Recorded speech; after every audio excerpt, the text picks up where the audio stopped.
हर महादेव। जेकर नाथ भोलेनाथ उ अनाथ कैसे होई। अब भोला चाह दिहे दिन वहीजा रात कैसे होई। भोला बाबा के कहानी बहुत गजब निराली बा। जेकरा के दिहे ओकरा के छप्पर फाड़ के देले। आई सभे एक बहुत सुंदर भरत शर्मा के भजन बा, सुनी सभे। कि जेकरा जटा में बाड़ी, जेकरा जटा में बाड़ी कि गंगा महारानी। कि जेकरा जटा में बाड़ी गंगा महारानी, ओकरा पे चढ़ताटे एक लोटा पानी। ओकरा पे चढ़ताटे एक लोटा पानी।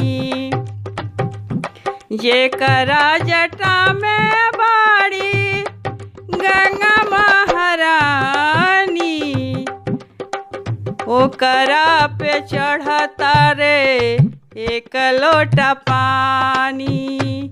ओकरा पे चढ़ताटे एक लोटा पानी।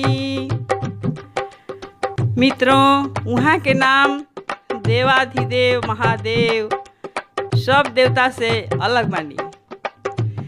दुनिया के देला जे बंगला गाड़ी, उनका के चढ़े खातिर बैला बा सवारी।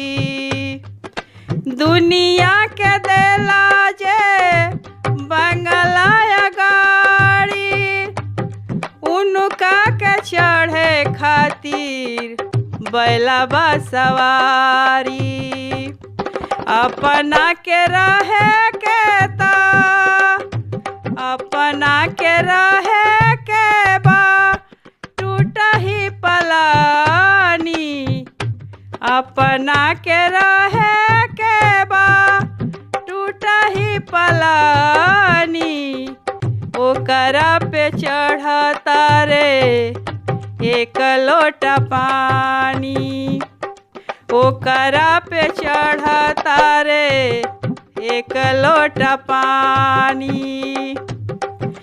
दे देले वो तना की कबो ना ओराई। दे देले वो तना की कबो ना ओराई। और सुनी, अपना के खाए खातिर भंगिया घोराई। दे देले तना की कबो ना ओराई। अपना के खाए खातिर भंगिया घोराई। ओकरा के खाए खातिर भंगिया घोराई। जेकरा न भावता, जेकरा न भावता कबो सोना चानी।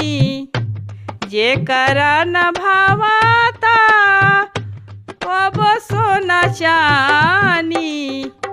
ओकरा पे चढ़ता रे एक लोटा पानी। ओकरा पे चढ़ता रे एक लोटा पानी। जेकरा जटा में बहे गंगा जी के पानी। जेकरा जटा में बहे गंगा जी के पानी। ओकरा पे चढ़ता रे एक लोटा पानी। ओकरा पे चढ़ता रे एक लोटा पानी। ओकरा पे चढ़ता रे एक लोटा पानी।